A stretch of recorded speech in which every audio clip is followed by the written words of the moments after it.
ṣebí bíi ọ̀sẹ̀ méjì sẹ́yìn ìjọba tún wá wó ọ́fíìsì. Ojú àwọn èèyàn ń rí tó ní Nàìjíríà. Ẹ wo bàbá yìí, àwọn tó máa ń ṣeré orí ìtàgé, ẹ wo dúkìá wọn tí wọ́n wó dànù, tíjọba ò dẹ̀ rí kankan ṣe, tí wọn ò dẹ̀ fún wọn lówó padà. Ẹ wo, ẹ gbọ́ nǹkan tí bàbá yìí sọ, àánú ajé á ṣe yín nínú gbogbo dúkìá tí bàbá yìí ní tí àwọn ìjọba tí wọ́n bàjẹ́. Ẹ wá nǹkan kẹ́ fi délé, kẹ́ wo fídíò, kẹ́ gbọ́ nǹkan tí bàbá yìí, ẹ gbọ́ nǹkan tí wọ́n sọ. Kí la fẹ́ ṣe? Kí katapila kan dédé kan wo mo ṣe ń bá yín sọ̀rọ̀ yìí ní lọ́fíìsì. Torí n tó kàn dùn mí ó ní wípé lẹ́yìn tí wọ́n wó gbogbo ẹ̀ látòkè délẹ̀, wọ́n tún ti bẹ̀rẹ̀ sí ta. Wọ́n tún ta. Kí lẹ wá wo fún? Kí lẹ wo fún? Ọ̀rọ̀ tí mò ń sọ mi ò sọrí nínú interview. Mi ò sọrí. Ọ̀rọ̀ tí ó mú mi sá kúrò ní Èkó pátápátá for months ni. Torí pé ohun téèyàn ò jẹ, mo dẹ̀ ti gbogbo agbára, gbogbo ohun tí mo ní, everything ni mo fi sórí iṣẹ́ yẹn. Mo rántí náà lọ́dún náà lọ́hùn wípé nínú àkáǹtì mi, ìgbà tí wọ́n gbé wàhálà yìí sílẹ̀, a sì ní owó díẹ̀ tá a fẹ́ gbà, so ọkàn mi balẹ̀ pé tá a bá parí iṣẹ́, owó tá a fẹ́ gbà yẹn at least màá lè fi máa manage ara mi, iṣẹ́ mi tó yọjú. Mo rántí pé náà àkáǹtì mi lọ́jọ́ yẹn 6,150 naira ló kù mbẹ̀ lásìkò tí wọ́n gbé wàhálà yẹn bọ́lẹ̀. Ṣé mo kàn lọ bí iṣẹ́ láàárọ̀ ni? Ẹni tí àjọ ti ń ṣiṣẹ́, ìyẹn architect tó ń supervise iṣẹ́ tó dẹ̀ wò lọ́tún lọ́sì, ó kàn bẹ̀rẹ̀ sí cross àmì. Kí n tó tẹ̀síwájú, mo fẹ́ sọ fún ẹ̀yin èèyàn wa, àwọn nǹkan tí ẹ máa gbọ́ lénìí, mi ò tíì sọrí nínú ìfọ̀rọ̀wérọ̀ tàbí ìfọ̀rọ̀wánilẹ́nuwò lórí ìkànnì kankan. Gbogbo ẹ̀ lẹ máa gbọ́ lẹ́nu mi lénìí. Ẹ ṣé. Orúkọ mi ni Àìná Gold. Mo jẹ́ ọmọ bíbí ìlú Abẹ́òkúta ní Ogun State, and mo wá ní àti àdúgbò tí mo ti wá ló ń pè ní Tòtòrò lábẹ́òkúta, and àtìyá àti bàbá mi Òwu ni wọ́n lábẹ́òkúta. Mo bẹ̀rẹ̀ iléèwé alákọ̀ọ́bẹ̀rẹ̀ ní Methodist Primary School ní Òṣòdì lẹ́kọ̀ọ́. Ìgbà tí mo kúrò ńbẹ̀, mo lọ sí Baptist Grammar School Ìdíṣin nìbàdàn. Ìgbà tí mo kúrò ńbẹ̀, mo tẹ̀síwájú, mo lọ sí Yaba College of Tech, níbi tí mo ti rí the estate management. Ìgbà tí mo ṣetán, mo bẹ̀rẹ̀ iṣẹ́ pẹ̀lú Ọ̀nàkànmí and Partners. Mi ò lò ju bí ọdún méjì pẹ̀lú wọn kí n tó cross sí Dia Fatimilehin and Co lẹ́kọ̀ọ́. And ìgbà tí mo kúrò ní Dia Fatimilehin and Co, mo jẹ́ general manager ilé-iṣẹ́ kan tí a ń pè ní Plaza Estates Limited. Ọ́fíìsì wa wà ní Western House ní Broad Street nígbà yẹn, and ibẹ̀ ni mo ti bẹ̀rẹ̀ ìkẹ́kọ̀ọ́ nípa theatre art. Bí ó tilẹ̀ jẹ́ wípé láti ìgbà tí mo ti wà ní ọ̀dọ́ kékeré láti máa ń ṣe stage play ní local church mi, First Baptist Church Òṣòdì. Ibẹ̀ náà ni mo ti rí motivation. Ibẹ̀ ni mo ti ah, rí ara mi he pé ó dàbẹ̀ pé ẹ̀bùn tọ́lọ́run fún mi ẹ̀bùn eré orí ìtàgé yìí ni. So a máa ń ṣe eré orí ìtàgé ní every December 31st. Mo wá notice pé each time tí mi ò bá ti láǹfààní láti kópa, àwọn èèyàn máa ń béèrè pé lágbájá ńkọ́, kí ló dé? Lágbájá.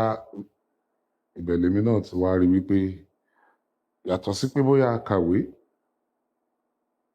ó yẹ kí n mú iṣẹ́ tíátà yìí náà ní òkúnkúndùn. Mo bẹ̀rẹ̀ iṣẹ́ eré orí ìtàgé yìí níbi 20 ọdún ó lé 3 sẹ́yìn. Ìgbà tí mo máa bẹ̀rẹ̀, ilé mi ni àwọn akẹgbẹ́ mi nìsín ló máa ń wá lò ń gbà yẹn, tó ra ṣe parí ilé yẹn lọ́dún náà lọ́hùn. And ibẹ̀ ni mo ti ṣalábàápàdé ọmọkùnrin kan, mi ò ní dárúkọ ẹ̀. Ó ní mo wá sọ fún pé iṣẹ́ yìí wù mí, báwo ni mo ṣe lè ṣe, ta ló lè mú mi lọ bá tí màá fi kọ́ṣẹ́ yìí. Èmi náà ti gbìyànjú pé fún ara mi kí n wá ọ̀gá nídìí iṣẹ́ yìí. Mo ti gbọ́ nípa àwọn ibì kan, for instance irú ọ̀gá Fálà, wọ́n máa ń sábà ṣiṣẹ́ ní hòtẹ́ẹ̀lì kan ní Ìpájà. Mo ti lọ sí hòtẹ́ẹ̀lì yẹn bí ẹ̀ẹ̀mejì ẹ̀ẹ̀mẹ́ta tí mo gbìyànjú láti rí wọn, ṣùgbọ́n tí Ọlọ́run ò kádàrá. Ọmọkùnrin yìí ló ṣe wá mú mi lọ sí ọ̀dọ̀ Mama Rainbow. Ẹsẹ̀ kan náà ni Mama Rainbow tẹ́wọ́ gbà mí, tí mo wọnú Òṣùmàrè Theatre Group. Ẹni tó wá tẹ́wọ́ gbà mí jù, òun ni ọmọ màmá. Mi ò lè gbàgbé ẹ̀ o, mi ò lè gbàgbé ẹ̀, torí tí mo yẹ sọ bẹ́ẹ̀ ni wípé bí mo ṣe join Òṣùmàrè, mi ò tiẹ̀ tí ṣe freedom, mi ò tí kọ́ṣẹ́ parí, tí ọmọkùnrin yìí àtòun àti màmá tí wọ́n ti bẹ̀rẹ̀ sí fi mí ṣàṣẹ. Wọ́n rántí iṣẹ́ àkọ́kọ́ gbà yẹn, title Alápàtírà.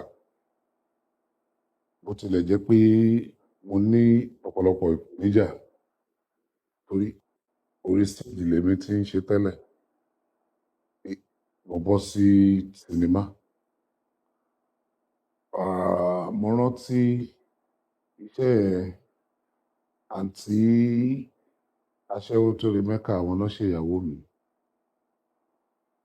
In fact, àwọn náà farabalẹ̀ fún mi, rí pé ìgbà tíṣẹ́ yẹn jáde, inú mi náà dùn, inú mi dùn. Now, a bẹ̀rẹ̀ sí bẹ̀rẹ̀ àníyàn lọ. Ìgbà tí ó di pé mo ṣetán láti ṣe freedom, that is graduation. Màmá dé, ó fẹ́ ṣe graduation báyìí, pé ìyàwó ẹ̀ wá, kẹjọ máa bọ̀. A dẹ̀ lọ. Àwọn èèyàn gbárùkù tì mí. Mo rántí pé Láńkó ọmọọba Dubai, ó wà níbẹ̀, ó wà lára àwọn tó tu ògógóró sí mi lórí lọ́jọ́ náà lọ́hùn. Kó tó di pé ètò yẹn bẹ̀rẹ̀, màmá pe ìyàwó mi pé kí n tó bẹ̀rẹ̀ sí sọ̀rọ̀ láti lè ká bẹ̀rẹ̀ ètò ọ̀ ká máa bẹ́tò lọ, gbogbo fẹ́ bí yín, ǹjẹ́ nífẹ̀ẹ́ sí nǹkan tí ọkọ yín tó fẹ́ ṣe, iṣẹ́ tó fẹ́ ṣe? Ìyàwó mi ló wá ń sọ lọ́jọ́ yẹn pé nǹkan tó nífẹ̀ẹ́ sí ni. níwọ̀nba àgbà tó dẹ̀ ti jẹ́ nǹkan tó nífẹ̀ẹ́ sí òun fọwọ́ sí ó fẹsẹ̀ sí. Ó ṣeé ṣe kó jẹ́ pé nítorí ìbéèrè àti ìdáhùn yẹn ni ó ṣe dàbẹ́ wípé ó jọ̀wọ́ mi dáadáa fúnṣẹ́ yìí.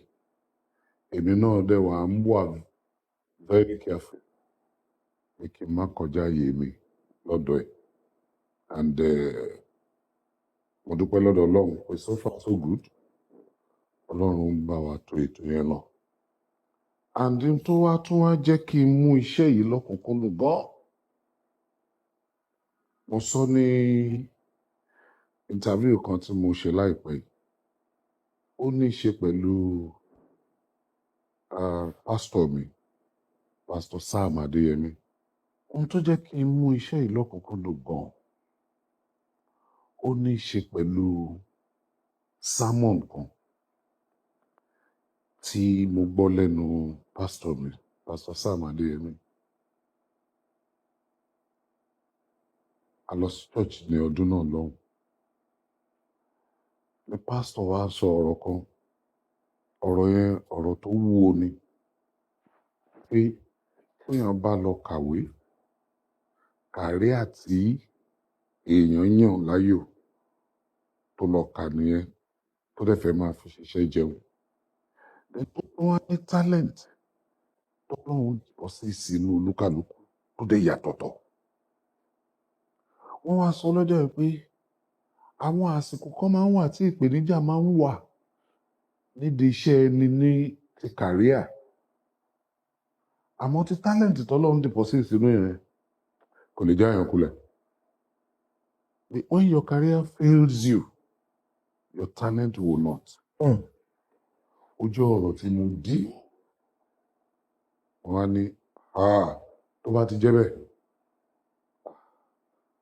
wọ́n á bẹ Ọlọ́run fún mi lórí ọ̀fẹ́ láti lè fèsì iṣẹ́ eré orí ìtàgé squarely. Torí pé iṣẹ́ eré orí ìtàgé, iṣẹ́ tí ò forogún ni. Kò forogún. Kò sí bẹ́ẹ̀ ṣe lè ṣe. Àǹjọ̀nú ńlá ni iṣẹ́ náà. Fẹ́ rí iṣẹ́ tẹ̀ ń ṣe tó jẹ́ career yín. Ó lè jẹ́ ìjọ tí breakthrough kan bá fẹ́ wáyé, tẹ́tí pé breakthrough lélẹ́yìí.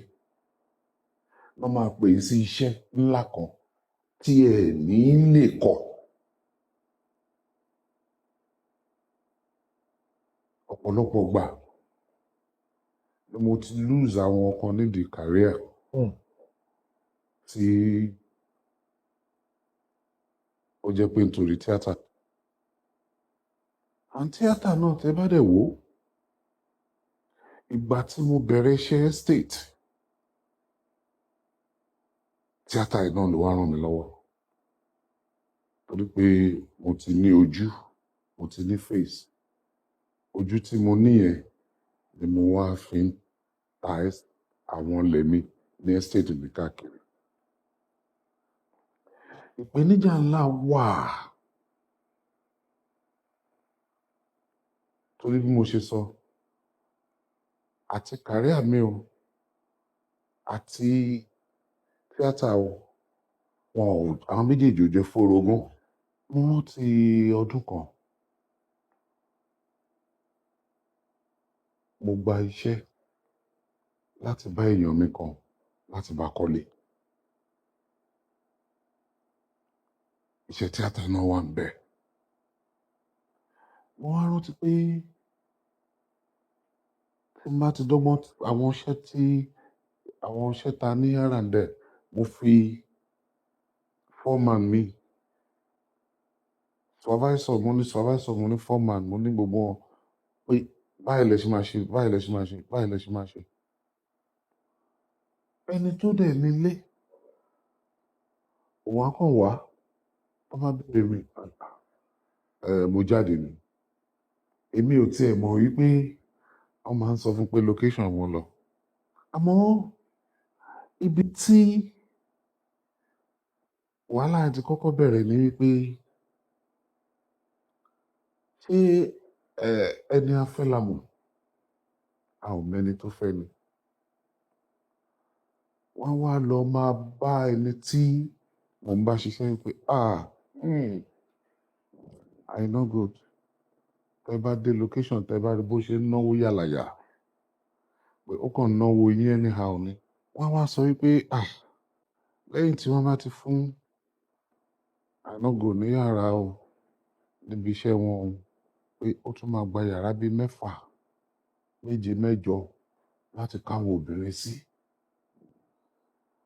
Mo gbọ́ ọ̀rọ̀ yẹn ṣùgbọ́n mo rí pé ẹni tí mò ń bá ṣiṣẹ́ kò ká kún torí pé ó lo wisdom wípé òun fẹ́ ní iṣẹ́ òun lọ déédéé. So kí wá ní ibi tí gbogbo pé ó kàn discard ẹ̀. Àmọ́ ọ̀rọ̀ yẹn wá padà ṣiṣẹ́, ọ̀rọ̀ yẹn wá padà takò mí nígbà tá a fẹ́ parí iṣẹ́ yẹn. A ti ń fẹ́ parí ẹ̀ tán ní àwọn àtẹni tí mo gbà síṣẹ́. Mo rántí pé architect tí ó bá ṣiṣẹ́ yẹn, èmi náà ni mo gbà tí mo recommend ẹ̀ tá a fi gbà. Òun náà pàdé àpòpọ̀ pẹ̀lú àwọn tó close mọ́ mi, tó close mọ́ ẹni yẹn, wọ́n dẹ̀ yí gbogbo ẹ̀. Ọ̀rọ̀ tí mò ń sọ mi ò sọrí nínú interview, mi ò sọrí. Ọ̀rọ̀ tí ó mú mi sá kúrò ní Èkó pátápátá for months ni torí pé ohun tí èèyàn ò jẹ, mo dẹ̀ ti gbogbo agbára, gbogbo ohun tí mo ní, everything ni mo fi sórí iṣẹ́ yẹn. Mo rántí náà lọ́dún náà lọ́hùn wípé nínú àkáǹtì mi, ìgbà tí wọ́n gbé wàhálà yìí sílẹ̀, a sì ní owó díẹ̀ tá a fẹ́ gbà, so ọkàn mi balẹ̀ pé tá a bá parí iṣẹ́, owó tá a fẹ́ gbà yẹn at least màá lè fi máa manage ara mi kí iṣẹ́ mi tó yọjú. Mo rántí pé inú àkáǹtì mi lọ́jọ́ yẹn 6,150 naira ló kù ń bẹ̀ lásìkò tí wọ́n gbé wàhálà yẹn bọ́lẹ̀. Ṣé mo kàn lọ bí iṣẹ́ láàárọ̀ ni? Ẹni tí àjọ tí ń ṣiṣẹ́, ìyẹn architect tó ń supervise iṣẹ́ tó dẹ̀ wò lọ́tùn lósì, ó kàn bẹ̀rẹ̀ sí cross àwọn iṣẹ́ ni pé eléyìí ò dá, eléyìí ò dá ní ibi tí à ń plan láti hand over pé in the next 1 or 2 weeks ká hand over. Bí gbogbo ẹ̀ ṣe búrẹ́kẹ́ nìyẹn. Mi ò mọ nǹkan tí mo lè ṣe. Àṣé kékeré ni mo rí. Kékeré ni mo rí. Ọ̀rọ̀ yẹn ó tàn lọ rẹpẹtẹ. Mo wá sọ fún Ọlọ́run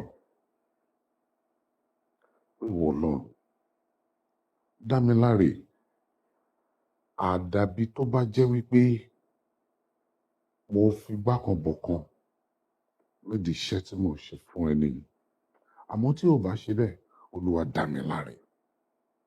Ṣínà ayọ̀ fún mi, fọ̀nà tuntun hàn mí. Torí pé ọ̀rọ̀ tá à ń sọ yìí dé àgọ́ ọlọ́pàá, ó dé gbá ó dàwó. Mo wà nínú sẹ́ẹ̀lì lọ́dún náà lọ́hùn. Mi ò lè sùn torí mo kàn ń rò pé báwo ló situation ṣe ń láti rí báyìí. Mo wá fọwọ́ lẹ́rán. Oorun kékeré kan wá gbé mi lọ. Oorun kékeré tó gbé mi lọ yẹn, mo wá rí wípé nínú mo lálàá kékeré kan. Àlá yẹn mo wá rí wípé mo kàn déédéé bára mi nínú igbó. Bí mo ṣe sùn, oorun tó gbé mi lọ yẹn, mo kàn déédéé rí pé mo lálàá. Mo rí pé mo wà nínú igbó. Inú igbó tí mo wá wà yẹn, mo wá ń fi ọwọ́ yẹ igbó yẹn. Bí mo ṣe ń fọwọ́ yẹ báyìí, ni igbó yẹn mọ́lẹ̀. Mo ṣe ń fọwọ́ yẹ báyìí, ni igbó yẹn mọ́lẹ̀. bí mo ṣe yẹ tán kò pẹ́ ni mo bá ra àwọn kan náà ni gbogbo ibi tí mo lè yẹ àwọn tí ń gbìyànjú àti clear ẹ̀ tí ò clear mo lọ́wọ́ lásán ẹ wo ọwọ́ lásán ni mo fi clear ẹ̀ mo ṣe tajú nìyẹn mo ṣe tají yẹn nínú sẹ́ẹ̀lì yẹn àwọn òpè wà láwùlẹ̀lẹ̀. Eventually nígbà tí wọ́n release mi mo wá sílé kò sí nǹkan kan ìyàwó mi ò ṣiṣẹ́ ìjọba ni wọ́n á wò pé tó bá jẹ́ búrẹ́dì ni mo rí bó jẹ́ nìkan ibẹ̀ ni ẹnìkan ti wá pè mí pé lágbájá bí estate management ló read ó dẹ̀ ṣe tán you became an estate surveyor and valuer pé àwọn onílẹ̀ kan níbi kan táwọn fẹ́ tà wọ́n lé ilé kan fẹ́ tà ní èmi ò lówó ìlówó ibẹ̀ ni ọkàn mi ti wá ṣí sí àlá tí mo lá nínú cell mo wá pe wáìfì mi nítorí mo gbọ́dọ̀ sọ débẹ̀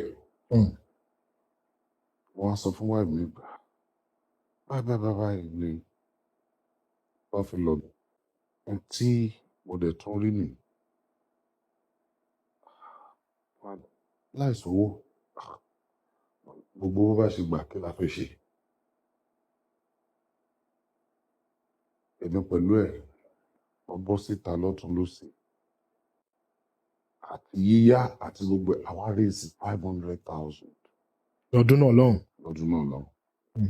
500,000 ẹ́ làwa mú lọ sí lùsádà àgbára níbi tẹ́nìkan ti introduce mi sílẹ̀ nítorí tọ́kọ́ wá fi lọ mí ẹ̀ mi ò lówó ẹ̀ sọ́rọ̀ ìgbà tá a dé ọ̀dọ̀ àwọn ọmọ onílẹ̀ lùsádà yìí wọ́n sọ iye tí wọ́n fẹ́ tà iye tí wọ́n fẹ́ tà ẹyọ just 1 acre ó tó lọ́pọ̀ bíi 4 sí 5 bí ìlọ́pọ̀ 500 táwa kó dá just 1 acre ìyàwó mi jókòó báyìí mo jókòó báyìí àwọn ọmọ onílẹ̀ yẹn jókòó mo wá fẹ́ lọ tọ̀ bí mo ṣe jáde tí mo lọ tọ̀ ẹni tó wá jẹ́ bí abẹnugan níbi àwọn onílẹ̀ lọ́wọ́ sọ̀rọ̀ pé wọ́n wá sọ̀rọ̀ débi birthday ẹ̀ pé òun tẹ̀ fẹ́ ṣe birthday kíní kankan lo and behold ẹni yìí ó kàn sọ lójú wá ìdí pé 23rd of March ní birthday òun 1963 náà bí òun this and that ni wọ́n mi máa ń lanu pé 23rd of March 1963 yẹn gbogbo náà bí ọkọ ohun tó lọ tọ̀ yìí. Wow. The same day, the same month, the Same year. Ká má fọ̀rọ̀ gùn ibi tí ìfẹ́ ẹ̀ tó ti wà láàrin èmi àti àwọn ẹbí yẹn ni wọ́n mú mi lọ síbi ilẹ̀ owó takúdá ní orí wọn ní ká ṣe san asán. Normally téèyàn bá fẹ́ dé state ilẹ̀ tó bá ra ilẹ̀ á gbé caterpillar wá clear ẹ̀ wá ṣe fence wá ṣe gate house wá ṣe everything kò sówó torí lẹ́yìn 500,000 kò sí nǹkan kan mọ́. Wọ́n mú wa lọ síbi ilẹ̀ ok ẹ mọ̀ tẹ́ máa bá a ṣe ẹ bá wa wá àwọn tó lè wá roko ẹ̀ tọkàn tẹ lè bá wa ro bóyá plot kan sí méjì. Ó tiẹ̀ mọ́ díẹ̀. Just 1 or 2 plots la gbà wọ́n àpàdà délé mo ṣe board Àìná Gold Estate àtúngbè lọ. Ibi tí Ọlọ́run wá ti jẹ́wọ́ ara ẹ̀ pé lótìtọ́ àti lódodo àlá tó lánu sẹ́ẹ̀ lọ́jọ́ kìíní àná Mm. ọ̀nà tó ń fi hàn ẹ́ rèé o Mm. mo kàn déédéé ráwọn èèyàn náà ń wá lọ́tún lọ́sì pé wọ́n ní ẹ ti ń ṣẹ́sìn mo níbẹ̀ ni àwa náà ti ṣe flyer kéékèèké kan torí kò sówó láti kàn anything à ń pín fáwọn tá a bá rí mi ò lè gbàgbé woman kan woman yẹn àjọ ni woman yẹn máa ń gbà ṣẹbẹ́ ní tó bá lówó ló ń dájọ́ mi ò kí ń dájọ́ fún bẹ̀tà àdúgbò mi ló ń gbé òun ló wá take upon herself Mm. má bẹ̀rẹ̀ sí bá mi sọ gbogbo àwọn tó ń gbàjọ lọ́wọ́ ẹ̀ here and there bá ṣe ìfà tẹ́ni kan bá lóun fẹ́ mọ bẹ̀ ọ̀yá àmú lọ.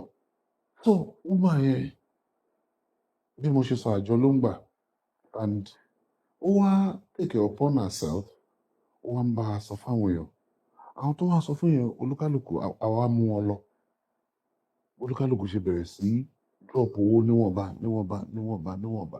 ni. ká má fọ̀rọ̀ gùn mo rántí pé lọ́dún náà lọ́hùn-ún ṣé 200,000 ni à ń talẹ̀ ẹ̀ ń gbà ẹ̀ ta ní káwọn èèyàn máa sanwó díẹ̀díẹ̀ bó jẹ́ 10,000 lóṣooṣù bó jẹ́ 20,000. lẹ́nìí yìí 2.5 million là ń tabẹ̀ Mm. ibẹ̀ ti dìlú ti di estate ńlá àdúpẹ́ lọ́dọ̀ lọ.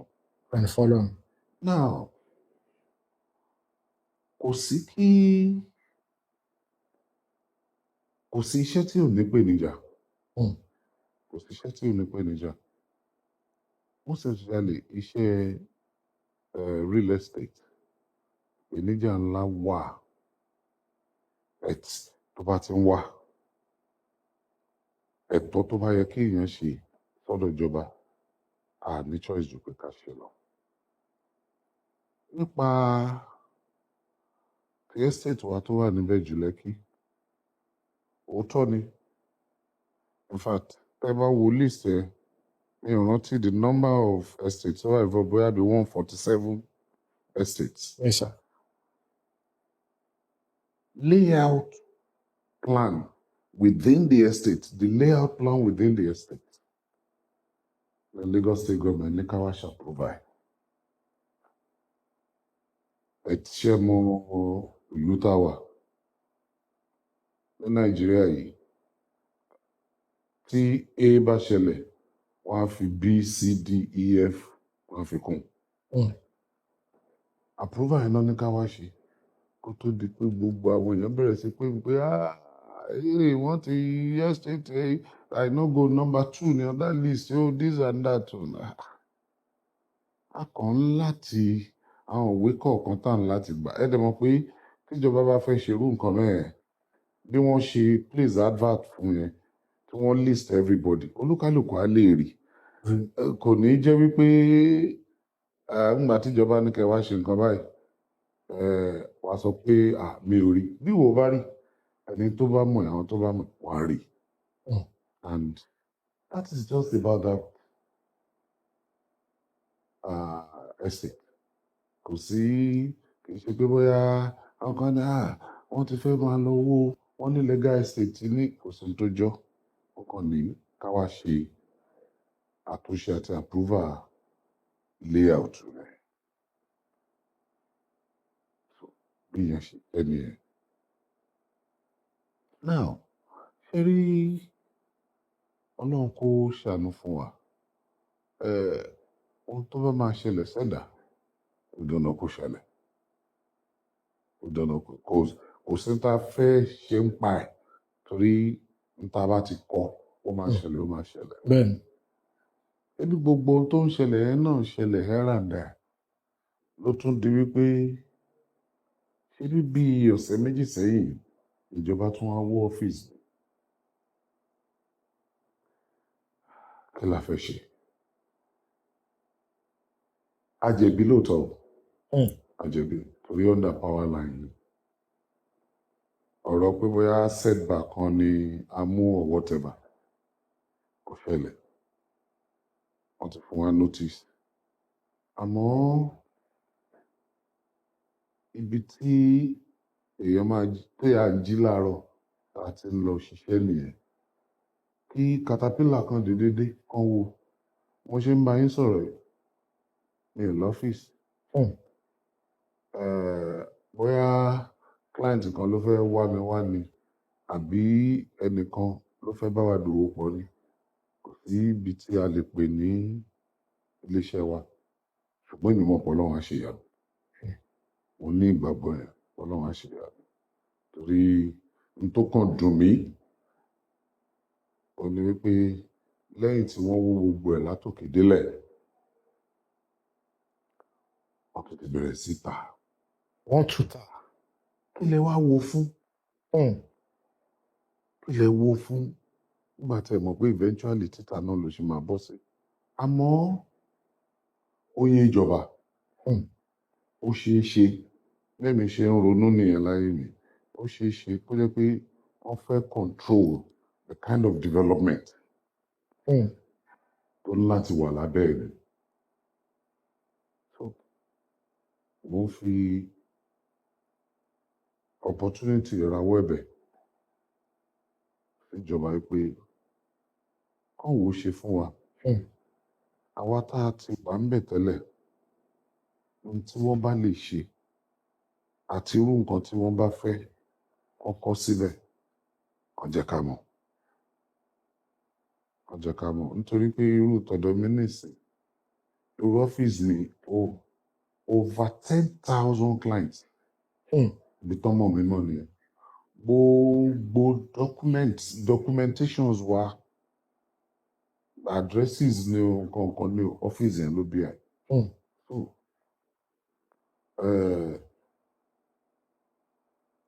bí mo ṣe sọ síwájú kì í ṣe pé ohun tíjọba ṣe wrong torí pé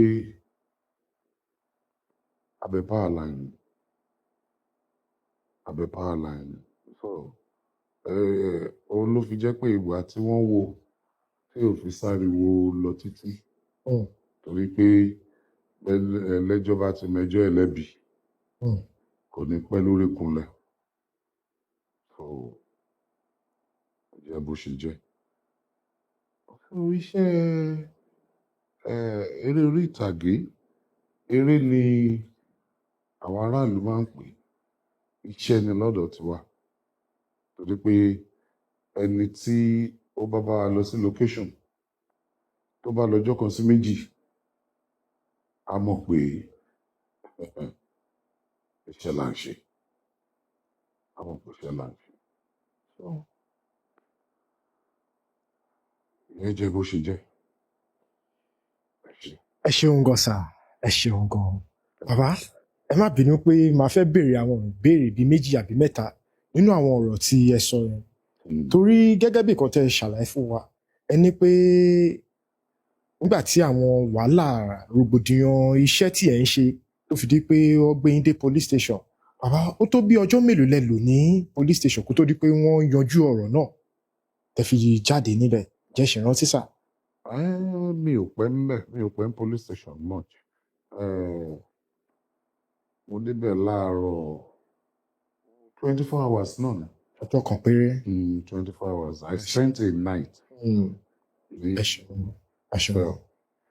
àwọn tó yẹ pé ẹgbà tí ẹjọ́ wá ṣiṣẹ́ yìí tó jẹ́ bí ọmọọṣẹ́ yín nígbà yẹn bí architect tí gbogbo wọn tí wọ́n di ẹyọ kan tí wọ́n sọ fún ẹni tí ẹ̀ ń bá ṣiṣẹ́ lẹ́yìn ìgbà tí ẹ wá jáde tó yẹ pé ẹ̀yin náà wá di èèyàn tó yẹ pé gbogbo aráàlú mọ̀ tí gbogbo nǹkan ǹjẹ́ ẹ ṣe ń pàdé àwọn ẹni yìí ǹjẹ́ ẹ ṣe ń rí wọn.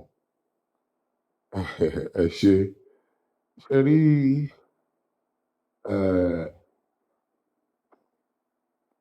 ẹ má jẹ́ yà ẹ́ lẹ́nu pé àwọn tó ń bá mi ṣiṣẹ́ ń gbà yẹn ẹni tó wá bẹ̀bẹ̀ pé kí n má bínú àṣìjọ ń ṣiṣẹ́ lọ ẹni tí ò bẹ̀bẹ̀ tí mo rí pé wọn ò lọ́wọ́ sí àṣìjọ ń ṣiṣẹ́ lọ.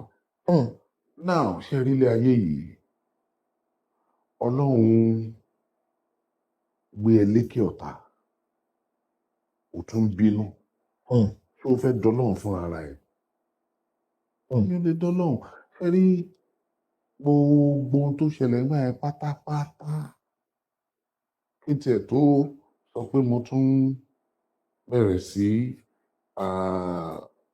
ní estate kò sẹ́ni tí ó ṣẹ̀ mí mọ́, kò sẹ́ni tí mi ò ti dáríjì lẹ́sẹ̀kẹsẹ̀ nítorí pé mo ti fìjà fọlọ́run jà.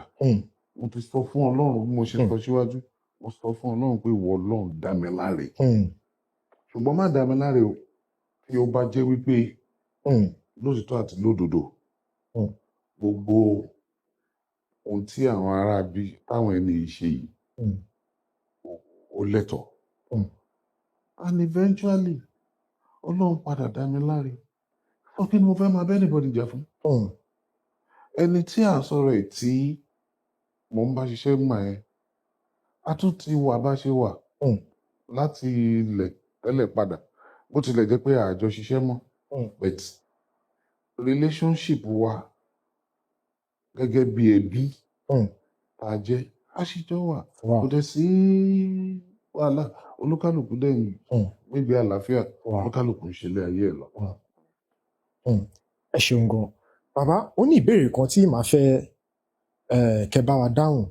Ìdí tó fẹ́ jẹ́ ń béèrè ni pé kò ń ṣe gbogbo ọkùnrin ló ní àmójúkúrò, àgàgà ẹni tí Ọlọ́run bá ti dá ní ọlá. Torí gẹ́gẹ́ bí nǹkan tí ẹ̀ ń ṣàlàyé fún wa, a rí pé kó tó di pé wọnú eré orí ìtàgé, Ọlọ́run ti ṣe tó yẹ pé ẹ̀yin náà ti lè sọ pé ilé mi rèé, ọkọ̀ tí mò ń lò rèé, àwọn nǹkan tí ọmọkùnrin ní gẹ́gẹ́ bí àgbàlagbà, Ọlọ́run ti ṣe fún yín.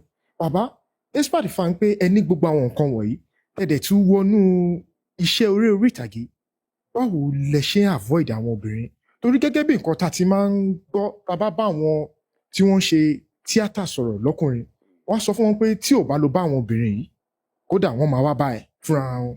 Báwo lẹ ṣe ń ṣe gangan tó yẹ pé ẹ lè fi lè tó dé affect ilé yín? Ẹ ṣe ohun téèyàn bá ń ṣe, àbí kí n sọ pé òwò téèyàn bá ń ṣe, tó bá sọ pé tóbìnrin bá wò, òwò yẹn ò lè nílọsíwájú. Àmọ́ tí èèyàn bá ti sínra ẹ̀ ní gbẹ́rẹ́ ìpàkọ́, tàbí ó rẹ́ni sí ní gbẹ́rẹ́ ìpàkọ́, á mọ̀ yìí pé ohun téèyàn bá lọ bìkan lèèyàn ń kọjú mọ́. Téèyàn bá lọ bìkan lèèyàn ń kọjú mọ́. Ohun tí mo máa fi dáhùn béèrè yẹn kò ju wípé fẹ́ rí Ọlọ́run ló máa ń tọ́ ẹ̀dá sọ́nà. Mo béèrè ìtọ́nà. Mo dẹ̀ tún mú ọ̀rọ̀ àwọn àgbààgbà kọ̀ọ̀kan nínú iṣẹ́ wa yìí. Mo tún mú ọ̀rọ̀ wọn lò tí wọ́n ti sinmi gbẹ́rẹ́ ìpàkọ́. Tó o bá fẹ́ dókè, tó o bá fẹ́ ga o, wà lámójúkúrò. Tó o bá ti lámójúkúrò, wọ́n lè sìn ẹ́ dókè yẹn o, kán tó sìn ẹ́ padà o. O gbọ́dọ̀ mọ ohun tó ń ṣe. Kì í ṣe nínú industry wa nìkan láti rí àwọn ìpèníjà yẹn, kódà nígboro pàápàá. Kí ló dẹ̀ fà á? Àwọn tó dáa jù wá lọ, àwọn tó lọ́lá jù wá lọ, àwọn ọkùnrin tó símọlẹ̀ tí ó jẹ́ pé àwòṣífìlà ni wọ́n kúnnú ìgboro. Àmọ́ nǹkan tó jẹ́ kí tiwa yàtọ̀ ni pé a jẹ́ ojú tí wọ́n ń rí ní gbogbo ìgbà. A jẹ́ ojú tó ń rí ní gbogbo ìgbà. Tí èèyàn bá ti mọ̀ yẹn wípé kì í ṣe pé èmi náà mo dáa tó bẹ́ẹ̀ jù bẹ́ẹ̀ lọ lọ́mọkùnrin o, àmọ́ àǹfààní tí mo ní ló fà á tí lè fi rí báyìí. Tí mi ò bá dẹ̀ wà careful, mi ò gbọ́dọ̀ ṣe àǹfààní yẹn lò. Gbẹ́rẹ́ ìpàkọ́ tí mo sọ yẹn, òun ló máa ń rán mi létí, ló máa ń ta mí lólobó lọ́pọ̀lọpọ̀ ìgbà tí èmi náà bá fẹ́ go astray. A lè dúpẹ́ lọ́dọ̀ Ọlọ́run pé so far so good, Ọlọ́run bá wa tó. Very follow. Ẹ ṣeun gan sà. Sà, gẹ́gẹ́ bí a ṣe máa ń gbọ́ lẹ́nu ọ̀pọ̀lọpọ̀ àwọn obìnrin nínú industry, ọ̀pọ̀lọpọ̀ wọn máa ń sọ pé sexual harassment every time lẹ́nu àwọn obìnrin. Bó jẹ́ director, bó jẹ́ ọ̀gá náà àwọn iṣẹ́, pé ó máa ń sábà ń common jù. Òun ló fẹ́ jẹ́ kí n béèrè lọ́wọ́ ẹ pé ẹ sà, gẹ́gẹ́ bí ọkùnrin, ǹjẹ́ ti nírú nǹkan tó jọmọ́ sexual harassment lára obìnrin nínú industry rẹ̀? ẹ ṣe ẹ rí ohun tó bá kọjú sẹ́nìkan bẹ́ẹ̀ ni sà. ẹ̀yìn ló máa ń kọsẹ̀ lómi Bẹ́ẹ̀ nínú ni. gangan. Láì ṣe inú industry pàápàá sexual harassment wà káàkiri. Bí olúkálùkù bá ṣe mọ nǹkan handle sí ló yàtọ̀tọ̀. bẹ́ẹ̀ ni. Bá a ṣe mọ sexual handle sí ló yàtọ̀tọ̀. All over. Ṣé ẹ fẹ́ sọ pé ní hospitals between doctors and nurses kò ń ṣẹlẹ̀ ni? Ṣé ẹ fẹ́ sọ fún mi pé nínú ilé iṣẹ́ ìjọba between ọ̀gá and ọmọọṣẹ́ kò ń ṣẹlẹ̀ ni? Kò sí, it's all over. Olúkálùkù bá ṣe mọ nǹkan handle sí. Ohun tó mọ̀ pé tí máa handle situation yìí báyìí ó lè bírú nǹkan báyìí. Tí máa handle ẹ̀ báyìí ó lè bírú nǹkan báyìí. So kò sẹ́ lọ́wọ́ to handle it right. Mo ti ń gbọ́ ọ̀pọ̀lọpọ̀ interview táwọn obìnrin wa máa ń grant tí wọ́n máa ń sọ ọ̀rọ̀ yẹn. Wọ́n sọ quite alright but olúkálùkù dẹ̀ handle it rightly. So but èmi yàtọ̀ sí wípé kò pè mí kí n lọ ṣiṣẹ́, I hardly produce. Production tí mo ti ṣe láyé mi bóyá bíi méjì nígbà tí mo kọ́kọ́ bẹ̀rẹ̀ lọ́dún yẹn lọ́hùn. And mo ti learn lesson media and productions and so I act only now. So iṣẹ́ tó máa fi lọ mí ni so kò sí ohun tó lè bí sexual harassment. Nígbà tí o bá ti pè mí pé okay mo ní story mo ti kọ́ mo dẹ̀ fẹ́ kó act náà iye báyìí lówó tá a lè tijọ́ sọ̀rọ̀.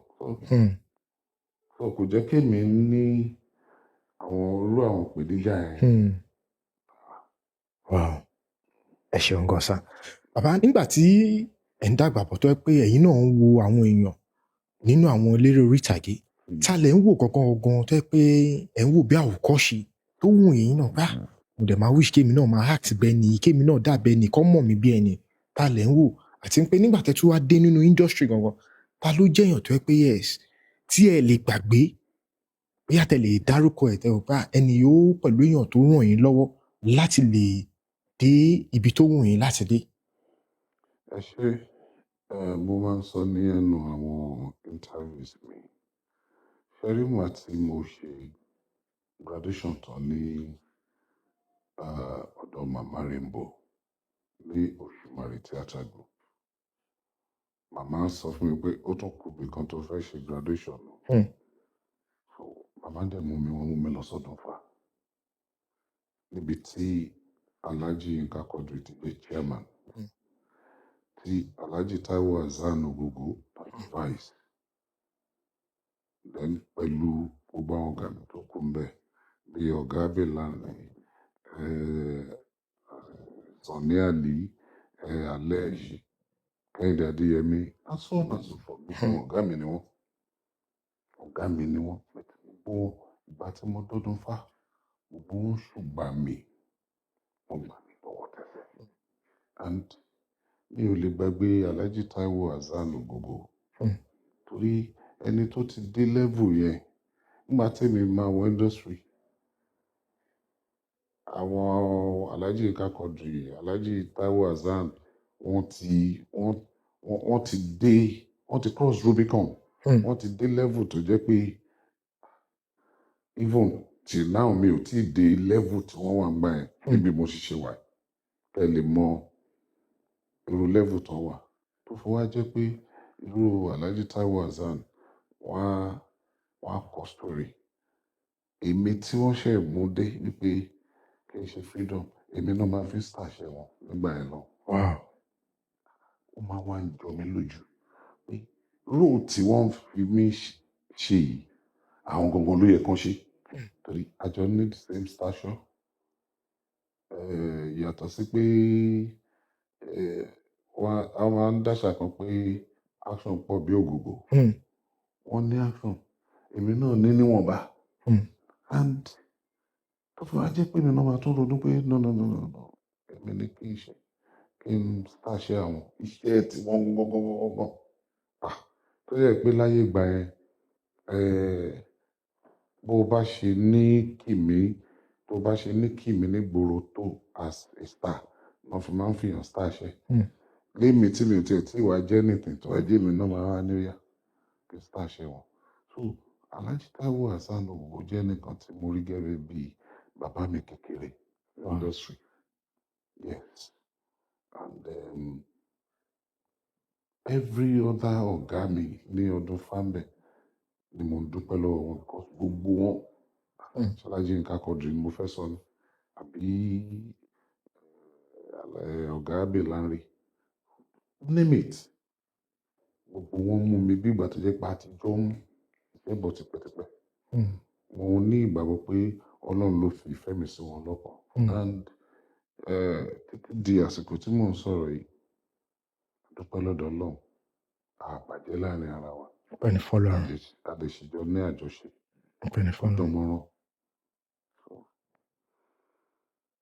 Ẹ ṣeun gan sà. Ẹ sà nínú àwọn àtẹ̀jíṣẹ́ tí àwọn olólùfẹ́ yín tó fi ránṣẹ́ sí wa tó ní ká béèrè lọ́wọ́ yín sà.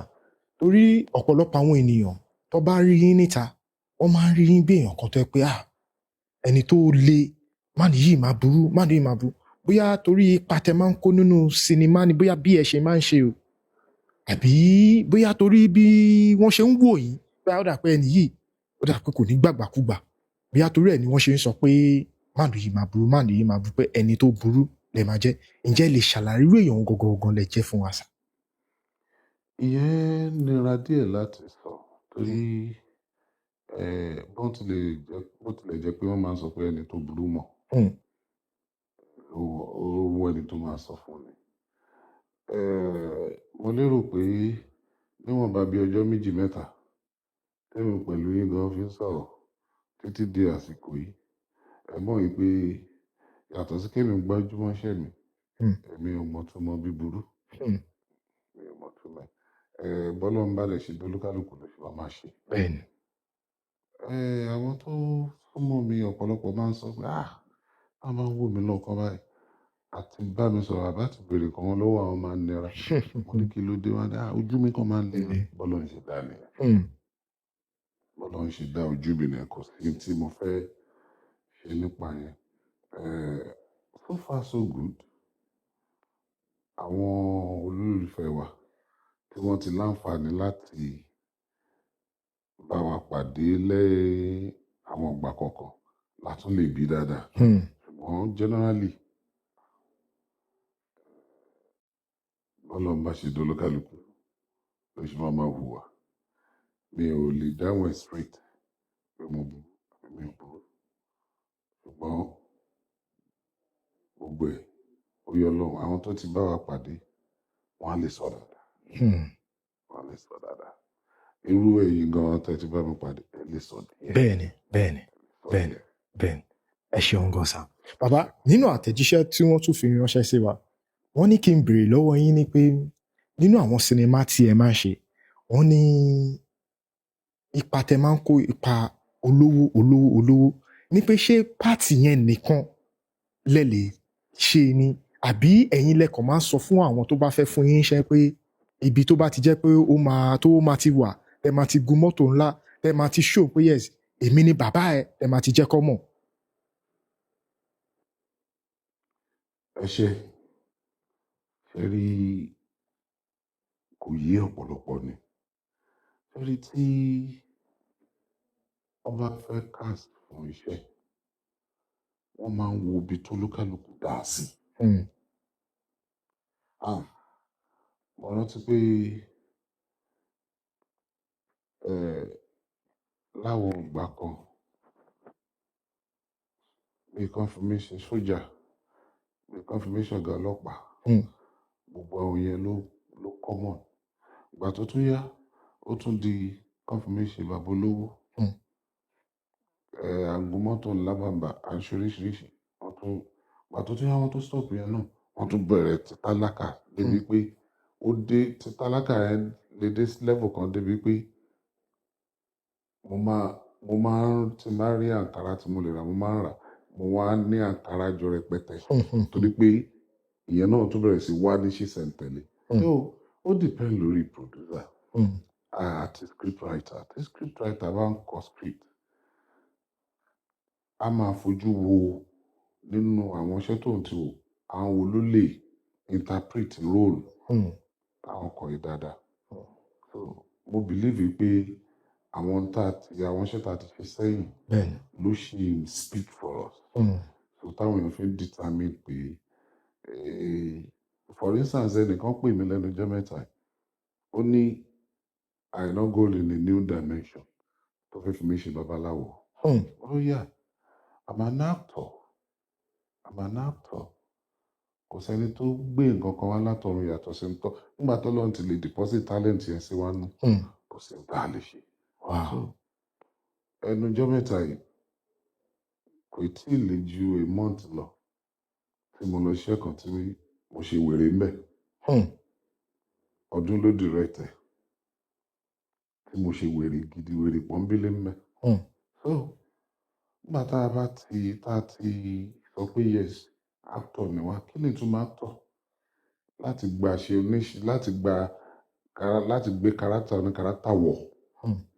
So tó bá ti ka script tó máa ní nǹkan báyìí ló fẹ́ ṣe you must be able to interpret it. Ṣe jẹ́ nìyẹn. ẹ ṣeun gan sà. Bàbá mo ní ìbéèrè mẹ́ta pé tí màá béèrè lọ́wọ́ yín tí màá fi yọ̀ǹda yín kẹ́ ẹ tó máa lọ sà. Bàbá ìbéèrè àkọ́kọ́ ń bẹ̀ ni pé látìgbà tẹ́ ti wá bẹ̀rẹ̀ eré orí ìtàgé yìí ǹjẹ́ ṣe ìrántí nǹkan tí ẹ gbọ́ nípa yín tó yẹ pé ẹ wò pé tí àwọn ènìyàn sọ tó wò pé nǹkan yìí mi ìdẹ̀ ṣe ń bẹ̀ náà kí ló tẹ̀ ní yóò ṣe pè mí tó wá dín pé nígbà tẹ́ tiẹ̀ máa rí ẹ wá ń ba lórí ayélujára pé Àìná Gold said Àìná Gold did láwọn pé mi ì ṣe ìkírí ní ò lọ báyìí náà wọn bá dẹ̀ ti béèrè ǹjẹ́ ẹ ti gbọ́rúkọ bẹ̀rẹ̀ àbí tí àwọn kan kọ́tọ̀ gang up tọkọ̀ ń sọ̀rọ̀ yẹn tẹ́ wá ń gbọ́ káàkiri yẹn pa ṣùgbọ́n yẹ kó pè mí kó bá mi sọ ọ̀rọ̀ báyìí ni ǹjẹ́ ẹ gbọ́rúkọ bẹ̀rẹ̀. Fẹ́rí ẹ má jẹ́ kí n tàn yín tí irú ẹ̀ ò bá ti wáyé ẹni yóò tí ì di gbajúmọ̀ kì í ṣe nínú theatre art industry nìkan ayé ìjẹun gbádùn ó sàn ju ayé gbàgbé yàn lọ. Báwo ni irú ẹ̀ ti wáyé ní àìmọye ìgbà èmi ò ní wọ́rì torí ẹ̀yin tí wọ́n ta irọ́ fún lè máa padà rí òótọ́. Kọ́lọ̀ máa fi kópa ẹnì kankan wá kó má láìsàn ṣe wá. Tó bá parọ́ mọ́ mi lẹ́nu àbí wọ́n gbérú mọ́ ọkàn ìbá mi nígbà tí wọ́n ta bá sì wà láyé tábà tiẹ̀ pàdé àwọn tó máa sọ fún yín pé kò rí bẹ́ẹ̀ àbí bóòtọ́ ọ̀rọ̀ bá ṣe máa jáde àjáde. Ǹjẹ́ ṣe rántí ẹ ní ìrùmọ̀ kankan náà bí ẹ ṣe rántí ẹ kàn lè emphasize lè pé bígbà kan ǹjẹ́ ṣe rántí kankan náà. Oríṣiríṣi ni rúmọ̀ oríṣiríṣi ni nítorí olóbìnrin àti oríṣiríṣi ẹ̀ ti jáde Àìná Gold ló ń fẹ́ lágbájá Àìná Gold ló ń fẹ́ tàmídù ìyẹn ní tolóbìnrin ní ti ilé kíkọ́ wọ́n lè rí ilé alájà mẹ́ẹ̀ẹ́dógún kan Àìná Gold lónìí màmá wò nítorí pé èyí tó bá jẹ́ rere ń bẹ̀ mo máa ń gbà ládùúrà kí n tàn pẹ́ tó bá dẹ̀ jẹ́ láburú àbí kékeré mo máa ń gbàdúrà kọ́ ló ń bá mi tarí ẹ̀ dànù kó má jẹ́ kó ṣẹlẹ̀ oríṣiríṣi ni nítorí pé ṣe rí social media èmi ò ń ṣe social media person lọ títí tí ò bá ṣe pé ibi táyé bá ti bá mi tí ò bá ṣe pé ibi tí ayé bá ti bá mi ká gbà bẹ́ẹ̀ ni social media I'm not a social media so n tó bá sọ sórí social media ẹni tó bá wùn kó gbàgbọ́ ẹni tó bá wùn kó má gbàgbọ́ ní level tí a dé in life yìí last 23rd March ni mo pé 62 so kí wàá tún ní ìjọ téèyàn bá ti cross 60 ó ti dé level kan tó yẹ pé bó ṣe ń wo ayé yìí ló máa wo ọ̀run so kò sí tó lè sọ about me tí mi ò ti pass through tí ò lè so kò ń so tẹ́nìbọ̀dì bá rí nǹkan kan tó bá fi hàn mí lórí social media it's okay. Wow. So ẹ ṣeun gan sà. Bàbá báwo lẹ ṣe wá ń feel nípa bí competition ṣe wà ní industry àgàgà láàrin àwọn tó yẹ pé wọ́n ń bọ̀ àti ẹ̀yin tó yẹ pé ẹ ti bá níbẹ̀ tó yẹ pé dìwé bí ọ̀pọ̀lọpọ̀ àwọn èèyàn ṣe ń sọ wọ́n sọ àwọn ọmọ tó ṣẹ̀ ń dàgbà bọ̀ nínú industry wọn ò fẹ́ ní ìtẹríba wọn ò fẹ́ go through àwọn nǹkan tí àgbàlagbà yẹn tí wọ́n kàn rí pé okay àwọn tó bá níwájú wọ́n fẹ́ kọjá wọn without not even pé bóyá wọ́n tiẹ̀ fẹ́ wọ́n fẹ́ la àwọn nǹkan kan kọjá wọ́n kàn fẹ́ dé bíbẹ̀ lójijì báwo lẹ ṣe rí àwọn nǹkan yìí sí. ẹ ṣe rí báyé bá ti gbà ní ká máa ṣe rí tẹ́lẹ̀tẹ́lẹ̀ kó tó di pé social media dé tá a bá ṣe fíìmù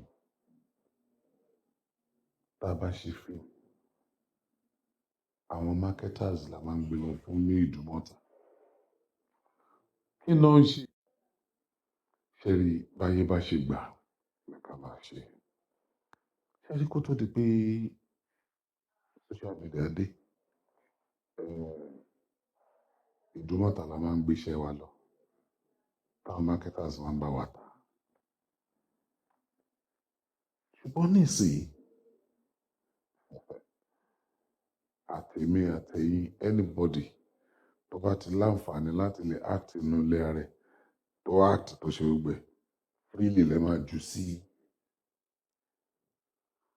orí social media tó bá wù yín bẹ́ẹ̀ bó jẹ́ Facebook bó jẹ́ YouTube bó jẹ́ Instagram bó jẹ́ TikTok ẹ jù àwọn èèyàn bẹ̀rẹ̀ sí wò ó ló dífá fún tí àìnítẹríba tẹ́ sọ kí ni mo fẹ́ nítẹríba fún ẹ fún nígbà tó yẹ pé iṣẹ́ tó ń ṣe ni mò ń ṣe ibi tí wọ́n ń ju tẹ̀ sílẹ̀ mi náà ń ju tèmi sí so kí wá ní tí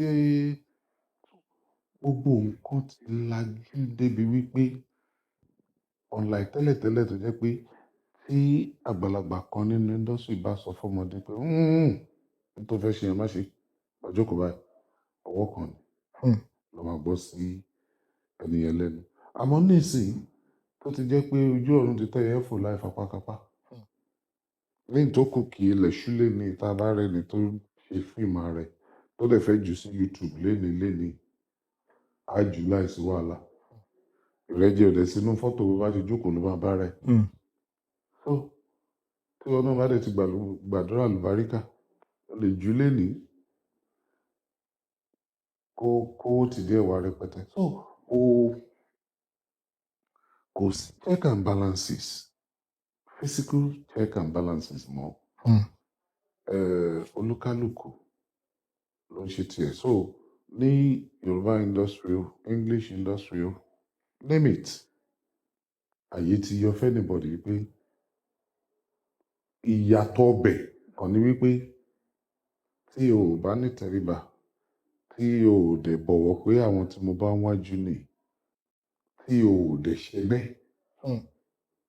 a jẹ́ wípé tó bá ti ní challenges kan àbí nǹkan kankan àbí o pé àwọn kan wọ́n fún ẹ ní wàhálà kan àbí nǹkan kankan àbí wàhálà kan ṣẹlẹ̀ láàrin òní rẹ̀ nífẹ̀jọ́ sùn àmọ́ tó o bá ti ní tẹríba látilẹ̀ tó rẹ̀ ṣẹgbẹ́ tó o bá ní issue pẹ̀lú any of us ibi tó o máa fẹjọ́ sùn wà ìgbésẹ̀ tó máa gbé wà so ìyàtọ̀ ẹ̀ nìyẹn wọ́n pòwe pé wọn ò lè ní kí ọmọdé má dẹ́tẹ̀ tó bá ti lè wọ́n ní kí ọmọdé má dẹ́tẹ̀ kódà tó bá ti lè dánú gbógbé ọ̀rọ̀ yẹn ṣe ẹ ṣeun gan sa ẹ ṣeun bàbá gẹ́gẹ́ bí mo ṣe sọ mo ní ìbéèrè mẹ́ta ni mo fẹ́ béèrè kí tó yọ̀ǹda yín èyí tí ó ń ṣe ẹlẹ́ẹ̀kẹta ṣùgbọ́n tẹ bá tún gbà mí láàyè láti fẹ́ ọ̀kan kún torí nínú àwọn àtẹ̀jíṣẹ́ ta ní lórí àwọn péèjì wa ọ̀pọ̀lọpọ̀ àwọn èèyàn ń béèrè lọ́wọ́ wa ní pé ṣé lóòótọ́ ǹjẹ́ ṣé a mọ̀ pé bàbá Ìjẹ̀ṣà pé wọ́n ti jáde nínú ẹ̀wọ̀n gẹ́gẹ́ bí nǹkan tí a ń rí